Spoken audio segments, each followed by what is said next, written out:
Mansi, camera on करो। Yes sir. Okay.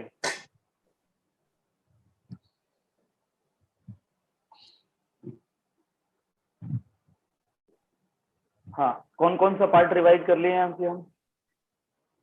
Sir quantum, nuclear उसके अलावा? और ईडी और उसके अलावा? उसके अलावा एडी के अलावा? Sir solid state. Solid state कर लिए हैं। और स्टैटिकल? सर वो आज करना है। अब करेंगे क्योंकि तुम्हारे पास इंटरव्यू स्लॉट तुम्हारा 31 को है, राइट? सर थोड़ा रिवाइज ही करना है, मतलब पहले से किया हुआ है। अच्छा, ओके ओके। चलिए, तो ये पॉइंटिंग थ्योरम के बारे में बताइए। सर पॉइंटिंग थ्योरम के जब हम डेरिवेशन करते हैं तो हमारे पास इक्वेशन आती है -d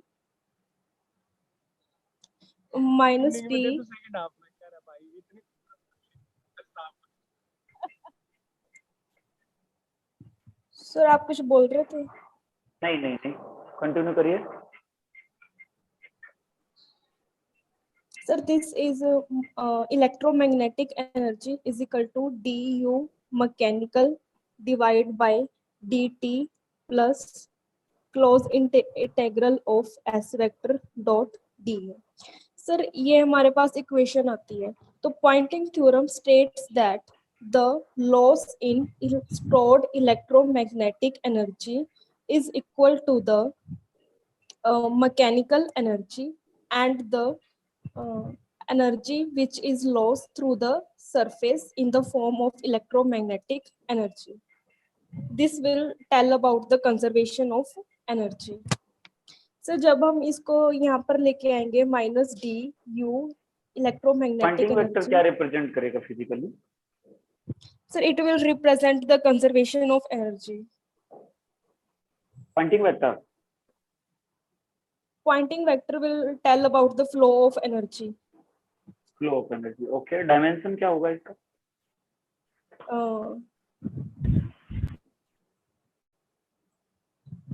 Power per unit area. Power per unit area? Area okay. या energy per unit area per unit time. Okay yes sir.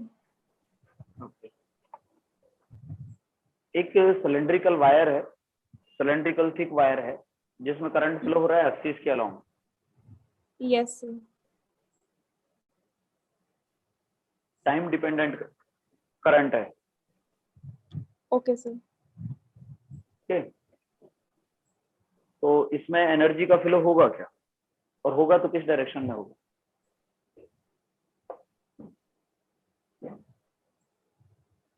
Sir इसमें करंट हमारी एक्सिस के अलोंग है। जब हम कर्ल करेंगे तो हमारे पास मैग्नेटिक फील्ड आएगी that is in the phi cap direction, और हमारा करंट जो है वो जेड कैप डायरेक्शन में है। तो इसी के अलोंग हमारा इलेक्ट्रिक फील्ड होगा, और हमारा जो पॉइंटिंग वेक्टर है वो हमारे फ्लो ऑफ एनर्जी को बताता है। And Poynting vector is given by E cross B by mu naught. Okay, एक जो ये टर्म है जो मैकेनिकल एनर्जी रिप्रेजेंट कर रहा है, राइट? सपोज कि ये सिलेंड्रिकल वायर किसी टेम्परेचर T पे है, तो हीट का फ्लो किस डायरेक्शन में? सर हीट का फ्लो किसी भी डायरेक्शन में हो सकता है। किसी भी कोई डायरेक्शन में हो सकता है। सर पर्टिकुलर डायरेक्शन नहीं होती ना हीट की। हीट की पर्टिकुलर डायरेक्शन नहीं होती। Sir heat is not a vector quantity. तो अभी तो तुम एनर्जी का भी बता रहे थे कि एनर्जी इस डायरेक्शन में फ्लो होगी, तो कैसे बता रहे थे? सर नहीं, इलेक्ट्रोमैग्नेटिक वेव हमारी उस डायरेक्शन में फ्लो होगी, तो इलेक्ट्रोमैग्नेटिक वेव हमारी एनर्जी कैरी करती है। तो हीट भी तो इस फ्लो हो तरीके से सकती है मैंने ना? बताया कि अच्छा, जीरोथ लॉ ऑफ थर्मोडायनेमिक्स क्या है? कि सब जब जब हमारा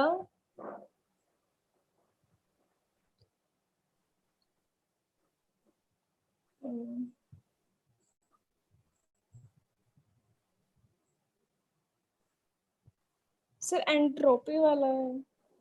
नहीं, zeroth law of thermodynamics sir अभी कुछ नहीं, सिंपल। इसमें क्या रिकॉल करने वाली कोई चीज है नहीं ऐसा। दो सिस्टम डिफरेंटली किसी थर्ड सिस्टम के साथ एक थर्मल इक्विलिब्रियम में है तो एक दूसरे के साथ भी थर्मल इक्विलिब्रियम में होंगे। Yes sir. तो बताइए आगे थोड़ा उसके बारे में। सर अगर हमारे पास कोई सिस्टम ए है, अगर ये किसी टेम्परेचर टी पर है, किसी और के साथ थर्मल इक्विलिब्रियम में है, अगर फिर कोई और हमारे पास अनदर सिस्टम है बी, वो भी thermal equilibrium at same temperature T पर है, अगर हम इन दोनों को कंबाइन कर देंगे तो ये दोनों सिस्टम भी थर्मल इक्विलिब्रियम में होंगे। थर्मल इक्विलिब्रियम में सपोज ए और बी दोनों थर्मल कांटेक्ट में है। ए का टेम्परेचर T1 है, बी का टेम्परेचर T2 है, T1 ग्रेटर देन T2 है। Okay sir. तो हीट किस डायरेक्शन में फ्लो होगा? Sir high temperature to low temperature. ये तो तुमने डायरेक्शन बता दिया। Yes sir. अभी तो तुम कह रहे थे हीट का डायरेक्शन नहीं होगा। तो अब हीट फ्लो जो है किस डायरेक्शन में होगा? हीट का डायरेक्शन हमारे पास नहीं मीन्स यहाँ हीट फ्लो से है। Yes sir. तो जब हम इसको टेम्परेचर देंगे, सर ये होलो है सिलेंडर? सॉलिड है। सॉलिड। सर फिर अपवर्ड होगा जेड डायरेक्शन में। जेड हीट डायरेक्शन में। हीट नीचे से कंडक्ट करती हुई ऊपर जाएगी। किसी टेम्परेचर टी पे ये रखा हुआ है सिलेंडर। ऐसा नहीं है एक एंड को हम किसी टेम्परेचर टी पे रखें, ऐसा नहीं कह रहे हैं। सर मतलब पूरे सिलेंडर का ही टेम्परेचर टी है? हाँ। सर फिर तो हीट फ्लो नहीं होगी अगर सेम टेम्परेचर है। ओके, चलिए अगर गर्म करें तो किसी एक एंड से। सर हीट तो टेम्परेचर डिफरेंस से फ्लो होती है। अच्छा चलिए उस इक्वेशन को देखिए, पॉइंटिंग थ्योरम को।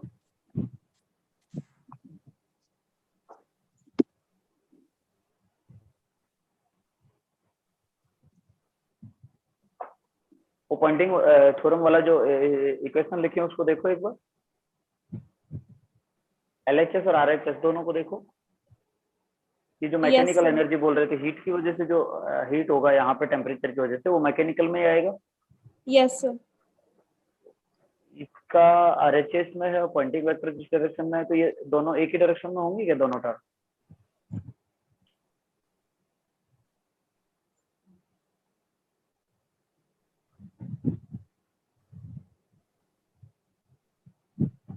Yes sir.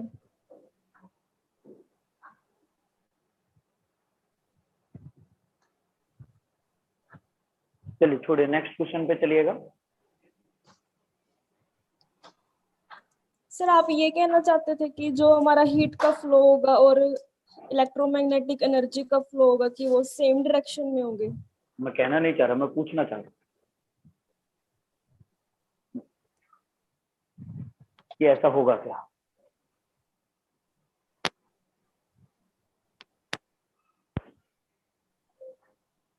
चलिए नेक्स्ट क्वेश्चन पे चलिए, उसको सोचिएगा बाद में। नहीं सर, सेम डायरेक्शन में नहीं होंगे। नहीं होगी। हीट का फ्लो ओके। हमारा इलेक्ट्रॉन्स की वजह से होता है, तो हम इलेक्ट्रॉन्स हमारे करंट के अपोजिट फ्लो करेंगे। अगर हमारा करंट जेड डायरेक्शन में फ्लो हो रहा है तो इलेक्ट्रॉन्स इसके अपोजिट माइनस जेड डायरेक्शन में फ्लो हो रहे हैं, तो हीट ओके चलिए ऐसा नेक्स्ट है। क्वेश्चन चलिए, उसको छोड़िए अभी और सोचिएगा थोड़ा। नेक्स्ट क्वेश्चन अपना, ये सुपर कंडक्टर के बारे में कुछ बता सकते हैं? Yes sir. बताइए। Sir super conductor is a phase of conductor कि जिसकी एक पर्टिकुलर टेम्परेचर के बाद उसकी resistivity suddenly dropped to zero हो जाती है and that temperature is called the critical temperature. और उसके and super conductor is a perfect diamagnetic magnetic material जिसके अंदर मैग्नेटिक फील्ड हमारी जीरो होती है। तो ये दो हमारी सुपर कंडक्टर की प्रॉपर्टीज हैं। As resistivity is equal to zero, that will imply that their conductivity is going to infinite। और अगर हम ओम्स लॉ से देखें, J is equal to sigma. Okay, चलिए यहाँ पे एक क्वेश्चन है अपना। सुपर कंडक्टर जो है टेम्परेचर बिलो क्रिटिकल टेम्परेचर है, सुपर कंडक्टिंग स्टेट में है। यस अब मैं टेम्परेचर बिलो क्रिटिकल टेम्परेचर रख रहा हूँ, लेकिन इसको मैं नॉर्मल कंडक्टर में कन्वर्ट करना चाहता हूँ, नॉर्मल स्टेट में लाना चाहता हूँ, क्या करूँ? सर टेम्परेचर इंक्रीज करना पड़ेगा इसका। नहीं, टेम्परेचर मैं कम रखना चाहता हूँ। सर इसकी फिर मैग्नेटिक फील्ड को, हमारे पास ये भी होता है कि जो सा इसकी मतलब कि अगर हमारे पास कोई नॉर्मल कंडक्टर से हम सुपर कंडक्टर बनाना चाहते हैं तो उसकी जो टेम्परेचर है it should be less than critical temperature और magnetic field must be less than critical magnetic field. इसके नीचे ही वो सुपर कंडक्टर की तरह बिहेव करेगा। अगर हमारा मैग्नेटिक फील्ड जो हमने अप्लाई की है वो क्रिटिकल फील्ड से ज्यादा हो गई तो field will penetrate into the superconductor and it will destroy their property of perfect diamagnetism। so super conductivity will मतलब break हो जाएगी and it will goes into the normal और conductor। कोई तरीका, सपोज मैग्नेटिक फील्ड भी law है। तो sir हम इसको अगर कोई लाइट इंसिडेंट करवाएं such that their energy should be greater than 3.5 kbtc, तो क्या होगा कि in super conductor there is a Fermi level, that is the level जो हमारा एट 0 केल्विन सबसे अपर फील्ड लेवल होता है। लेकिन अगर हम उससे भी नीचे इसका टेम्परेचर डिक्रीज करते हैं तो कुपर पेयर्स ग्राउंड स्टेट में आ जाते हैं, that is called the BCS ground state। there must be a energy gap between the BCS ground state and the Fermi level। अगर हम इससे ज्यादा एनर्जी इंसिडेंट करते हैं तो कूपर पेयर जो कि हमारा और इलेक्ट्रॉन से बनता है वो ब्रेक हो जाता है और फिर एक इलेक्ट्रॉन ग्राउंड स्टेट से फर्मी लेवल में चले जाते हैं। सो कूपर पेयर्स विल ब्रेक हो जाते हैं और ये नॉर्मल इलेक्ट्रॉन्स बन जाते हैं, तो हम नॉर्मल कंडक्टर ऐसे बना सकते हैं। Okay, good good. हम एक कल कुछ क्वेश्चंस पूछे थे एक स्टूडेंट से, वो इंटीग्रेशन वाले, वो ट्राई किए थे क्या? No sir. ट्राई करने सर चाहिए थे। हमसे भी नहीं बना सर वो वाला क्वेश्चन। अच्छा, नहीं बना, एक भी नहीं बना? नहीं वो जो ऊपर वाला अपर हेमिस्फीयर वी नॉट और जो नीचे वाला हेमिस्फीयर माइनस वी नॉट वाला वो वाला नहीं। अच्छा इंटीग्रेशन वाला क्वेश्चन हो गया हो गया, ओके।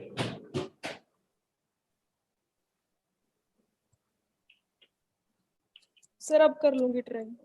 हाँ, ट्राई करिएगा, हो जाएगा। Okay yes okay. सपोज एक कंडक्टिंग स्फीयर है, कंडक्टिंग Yes, स्फीयर sir. बनाई, इसके अंदर एक कैविटी बनाई, कैविटी के अंदर चार्ज प्लस क्यू रखिए सेंटर पे, कैविटी के सेंटर पे, यस सर। ठीक है। कैविटी के अंदर और स्फीयर के बाहर इलेक्ट्रिक फील्ड बताइए क्या होगा? कैविटी अंदर और स्फीयर के बाहर। हाँ, सर कैविटी के अंदर तो सिर्फ चार्ज की वजह से ही होगा एंड दैट इज अगर हम किसी भी सेंटर से r डिस्टेंस पे ले that is k cube by r square. पर एज स्फीयर इज कंडक्टिंग तो इसके इनर शेल्स पे माइनस क्यू चार्ज इंड्यूस्ड होगा, फिर ये जाकर कंडक्टर के प्लस क्यू चार्ज इंड्यूस हो जाएगा क्योंकि कंडक्टर के अंदर हमारा पॉजिटिव चार्ज रिसाइड नहीं कर सकता। तो इसकी वजह से यहाँ पे ही इलेक्ट्रिक फील्ड होगा जो कि हम गॉस लॉ से फाउंड आउट कर सकते हैं। that is E dot ds is equal to 1 upon epsilon naught charge enclosed E into okay 4 pi r next square. Question ये हो जाएगा। सपोज ये स्फीयर अभी अपना डाइलेक्ट्रिक स्फीयर है, सपोज एक डाइलेक्ट्रिक स्फीयर है, Okay sir. इसको यूनिफॉर्म इलेक्ट्रिक फील्ड में रखा है, Okay sir. इसका डाइलेक्ट्रिक कांस्टेंट एप्सिलॉन आर है, Okay इसके sir. अंदर एक कैविटी बनाओ, इसके अंदर इलेक्ट्रिक फील्ड बनाओ। Yes.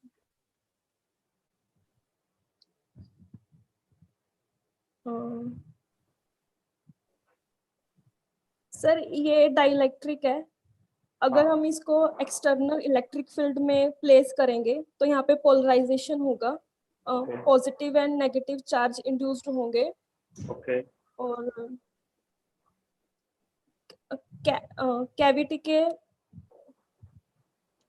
कैविटी के सरफेस पे भी माइनस नेगेटिव चार्ज इंड्यूस्ड होगा। और अगर ये यहाँ पे इलेक्ट्रिक फील्ड ऐसे हो रही है तो अगर इसके अंदर डाइपोल्स होंगे तो पॉजिटिव चार्ज इस साइड आएगा,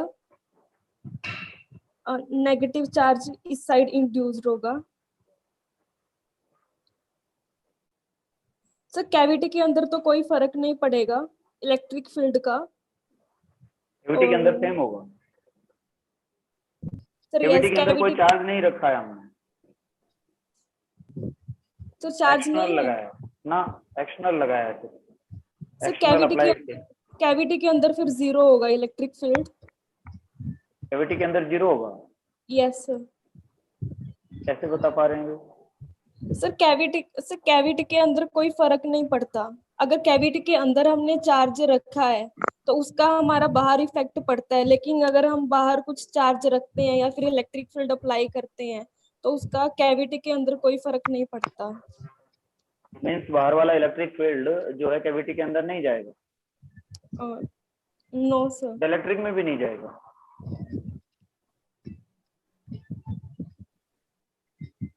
ये तो डाइलेक्ट्रिक है ना अपना, जाना चाहिए।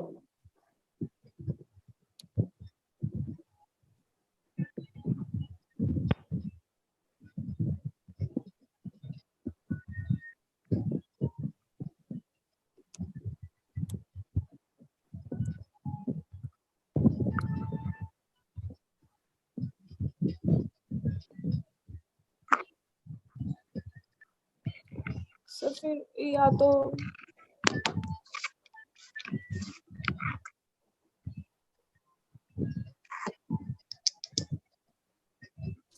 चलिए नेक्स्ट क्वेश्चन, अगर हम दो कैविटी बनाए कंडक्टर के अंदर तो उनके बीच में इलेक्ट्रिक फील्ड अप्लाई होगा क्या?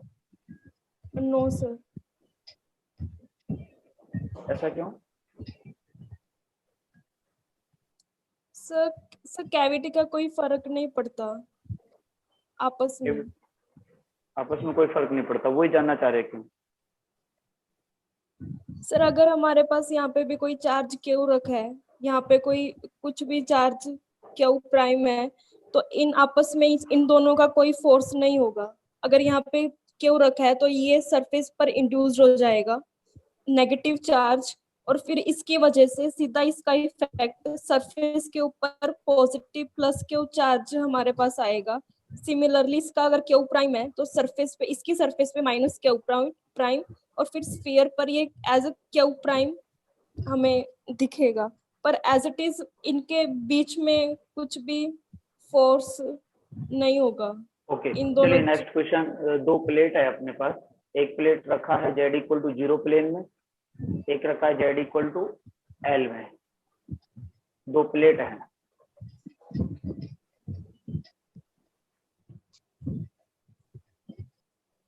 एक पे पोटेंशियल V1 है, एक पे पोटेंशियल V2 है, और दोनों प्लेट के बीच में पोटेंशियल फाइंड आउट करो और इलेक्ट्रिक फील्ड भी फाइंड आउट करो।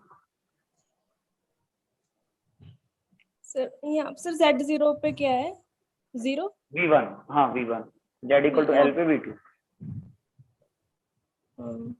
तो सर हम पॉइजन्स लैप्लास इक्वेशन से फाइंड आउट कर सकते हैं। करो। del square phi is equal to 0. Sir, as the potential is varying only in the z direction, So del Yeah. square phi upon del z square is equal to 0.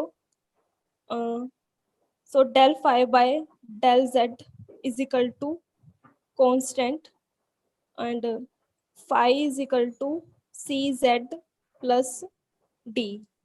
So first boundary condition is that phi is equal to v1 at z is equal to 0. Then d is equal to v1. Then phi is equal to cz plus v1. Then phi is equal to v2 at z is equal to l. So Okay. our C is equal to V2 minus V1 divided by L. So our potential is equal to V2 minus V1 divided by L into Z plus V1. Okay. Good. Good. अंशी, अपने को क्या लगता है तुम्हारा कौन सा part week है? तुम्हें क्या लगता है किस पार्ट में वीक हो तुम?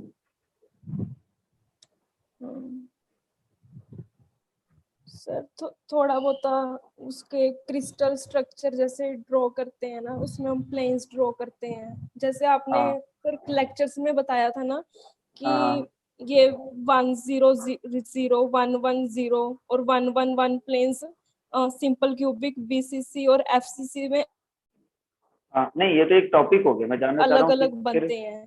ये तो एक टॉपिक हो गया, एक किसी ब्रांच में किस में हमें लगता है तो कि हम थोड़ा वीक है।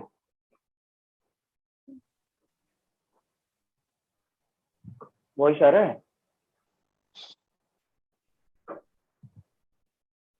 सर वैसे तो मुझे कुछ नहीं लग रहा।